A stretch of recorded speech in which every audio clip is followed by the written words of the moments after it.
The day my HOA president kicked in my cabin door, I was sitting in a federal judge's chambers, breathing in the smell of leather chairs and old law books, pretending my hands weren't shaking as I laid out months of evidence in front of Judge Daniel Harlow.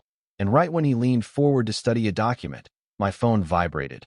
That sharp little buzz that somehow felt louder than his whole courtroom. A security alert from my lake cabin 200 meters away, and there on the screen in Crystal HD was Monica Fairchild, president of the Raven Ridge Lake Association, ramming her shoulder into my back door like she owned the place. The sound of the wood splintering came through my phone speaker, echoing off those tall windows, and the judge actually leaned in closer, eyebrows raised, asking, "Is that live? Is that happening right now?" And all I could manage was, "Yeah, sir, that's my HOA president breaking into my home," completely unaware that federal agents were already staged in the trees around my property, watching the same live feed from 3 angles, waiting for her to cross a line she didn't even believe existed.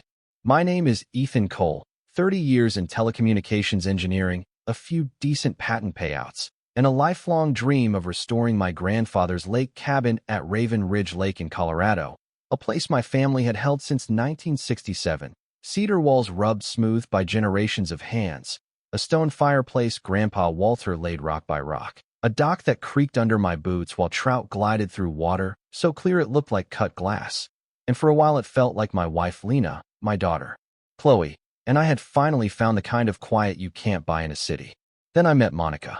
Imagine a woman who wields a leather folder like a weapon and drives a white SUV, so spotless you'd think it rolls through a car wash between stop signs, sharp cheekbones held permanently in disapproval, perfume so strong it actually drowned out the scent of pine when she first marched down my gravel drive, stuck out a manicured hand, and said, "Welcome to Raven Ridge Lake," in a tone that somehow meant the exact opposite, then dropped the phrase community standards like it was scripture and I was already a sinner.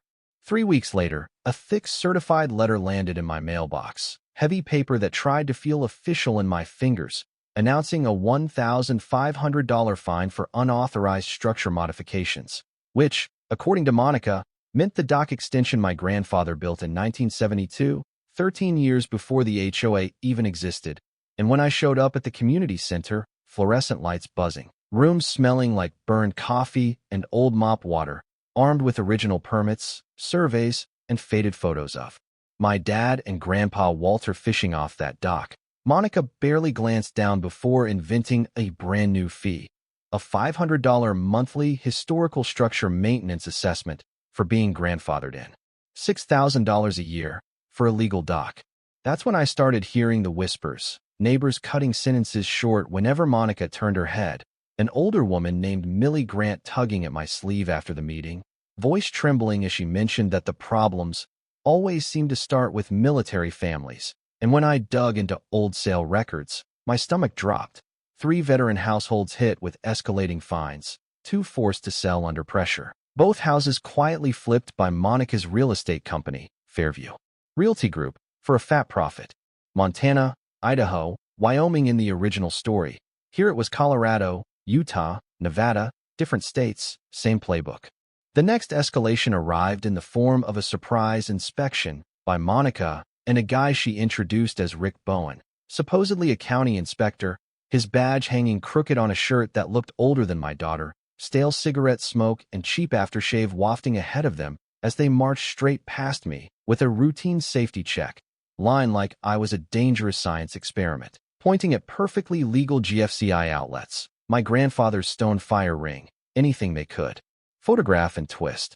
By the time they left, I was staring at a violation list totaling $4,200 plus $300 a month in monitoring fees.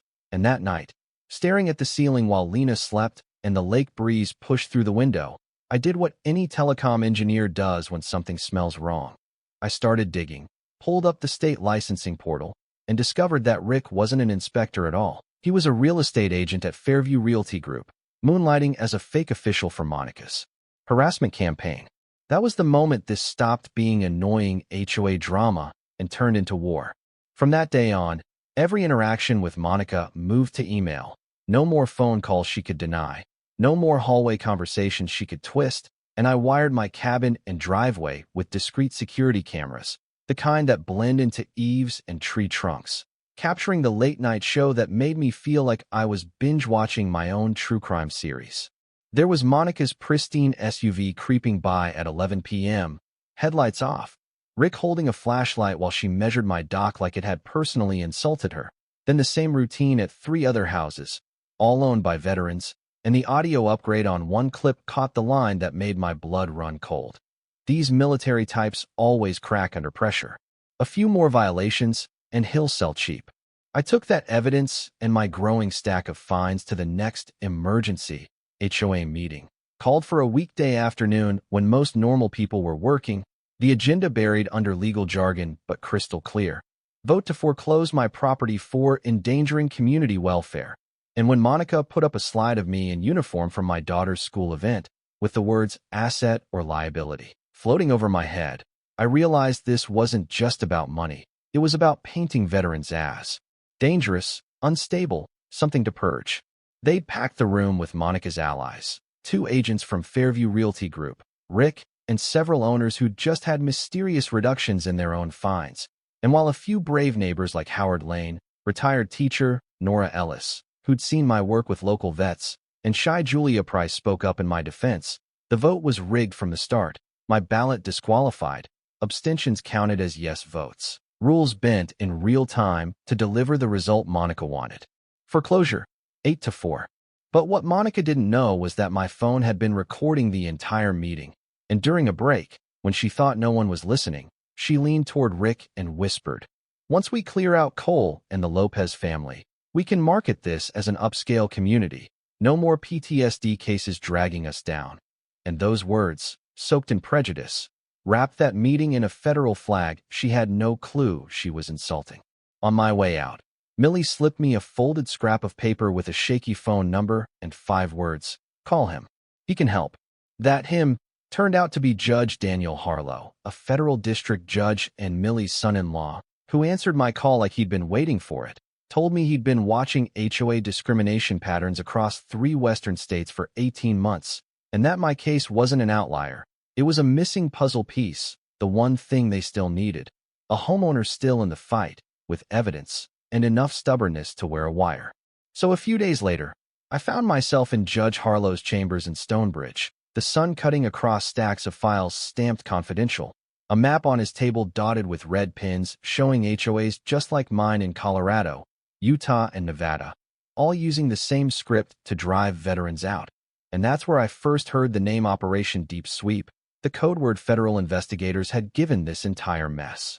They'd already subpoenaed financials from Fairview Realty Group and 24 similar outfits, tracked millions of dollars in profits from forced below-market sales, and uncovered email threads titled Neighborhood Upgrade, talking about clearing military problems in language that felt ripped from an old segregation manual. And then he slid a card across the table. Assistant U.S. Attorney Claire Weston, the woman who would walk me into a role I never expected, bait in a federal racketeering case. At the federal building, Claire and a team from the FBI laid it out. Civil rights violations, mail fraud, RICO, veteran status protected in housing law.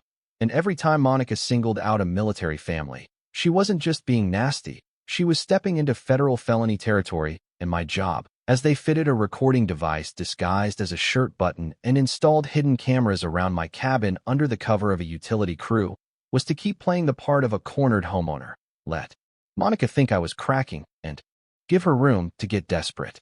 They weren't just relying on me. Hey there, turns out Millie had quietly built a whole network, veterans from 3 wars, like Frank Delgado from Vietnam with a stack of photos of Monica's midnight inspections, Arthur Phelps, a Korean War vet with night vision shots from his security company gear, and Dana Cross, a Desert Storm nurse who'd been secretly recording HOA meetings on a tiny device her son set up for her. All of them waiting for someone dumb enough to take Monica head-on so they could finally empty their folders.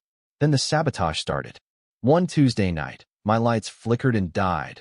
Not just my place, but 3 veteran homes at the far end of the lake, while Monica's house, just up the hill, glowed like a Christmas tree, and by morning the power company found a line cut so precisely it looked like a surgical demonstration, a $2,000 repair, all of it captured on federal cameras. Rick with wire cutters, Monica's SUV idling in the dark, her voice on audio telling him to make it look like old equipment. 3 days later, the water line burst near my foundation, a geyser of muddy chaos, and the plumber, boots squelching, shook his head and said it looked exactly like someone had taken a pickaxe to the pipe at the most expensive repair point. Another $2,000, right where Rick had been inspecting easements the week before, and while my bank account bled, flyers appeared around the neighborhood asking, "Do you feel safe with unstable veterans nearby?" My mailbox got painted "Troublemaker then. Go home." And fake social media accounts started calling me aggressive, dangerous, unhinged.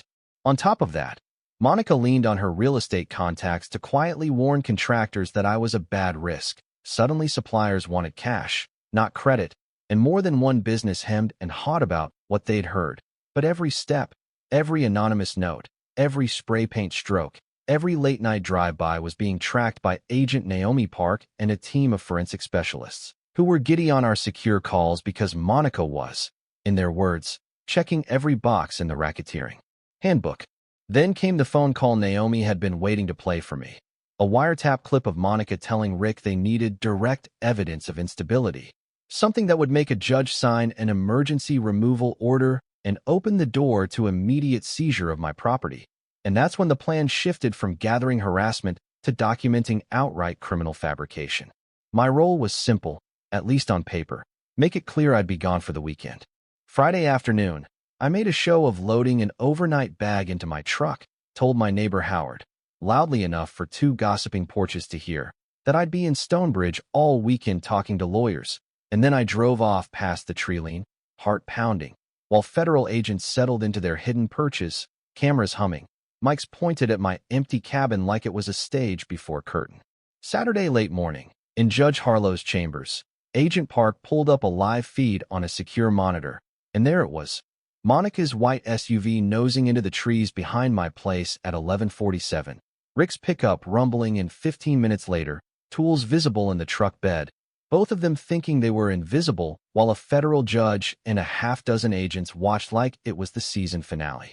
We listened as Rick picked the back door lock with practiced movements, Monica whisper barking instructions, both of them wearing gloves, careful, deliberate, and once inside, they got to work, planting fake extremist pamphlets in my bedroom, counterfeit drug paraphernalia in my workshop, forged documents hinting at threats against the board, and then came the line that locked in the conspiracy.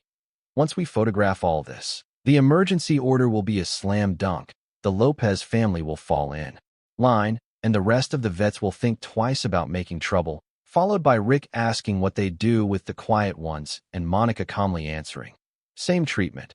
Military people don't belong in family neighborhoods." When they stepped back onto the deck, arms full of tools, the FBI moved in. Watching Monica spin around as agents in jackets came out from behind trees, shouting federal commands, cuffing her beside that SUV she'd used for all her midnight missions, I felt something unclench in my chest I hadn't even realized was locked. Naomi called it the cleanest civil rights arrest footage she'd seen in years, because in one neat package they'd just secured breaking and entering, evidence tampering, civil rights conspiracy, mail fraud, and the keystone, racketeering across state lines. Rick folded within hours, trading loyalty for a plea deal, mapping out a network of 43 HOAs using the same script. Over 200 veteran families harassed into sales, millions laundered through shell companies tied back to Fairview Realty Group. And when they seized Monica's phone and servers, the emails filled in the rest, long threads about military problems, demographic upgrades, and the money they'd squeeze from underperforming owners.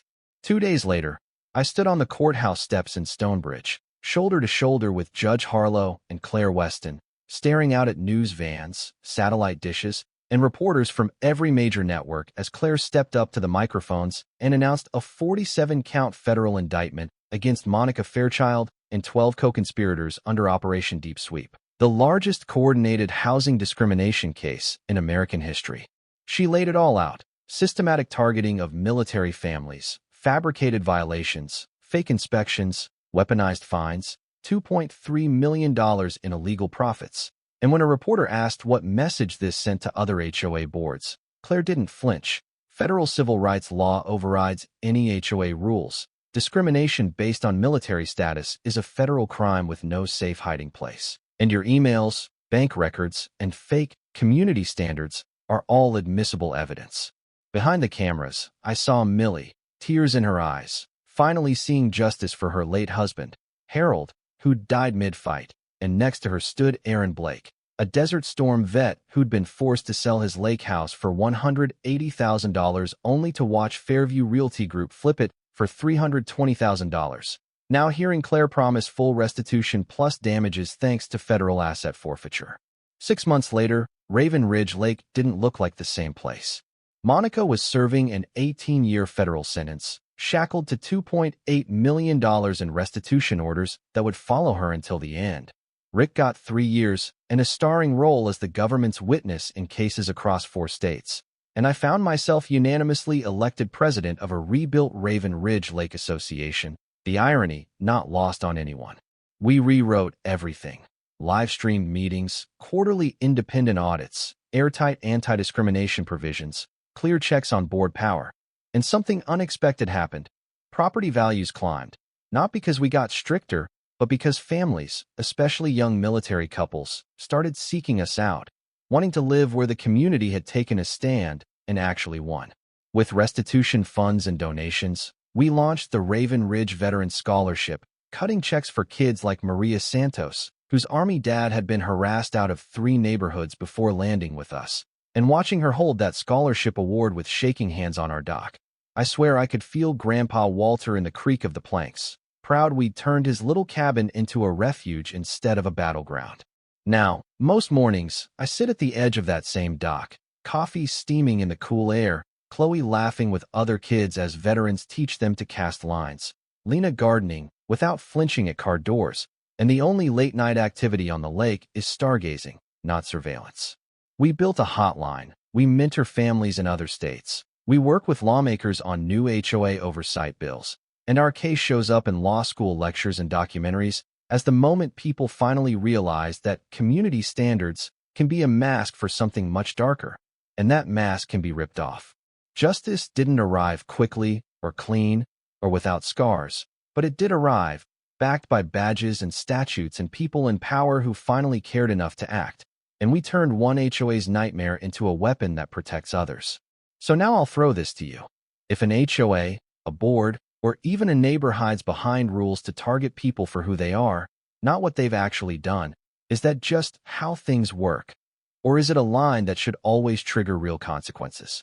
Drop your worst HOA or neighborhood story in the comments. Tell me where you're watching from, and ask yourself, how many of those little rules were really just someone's prejudice in disguise?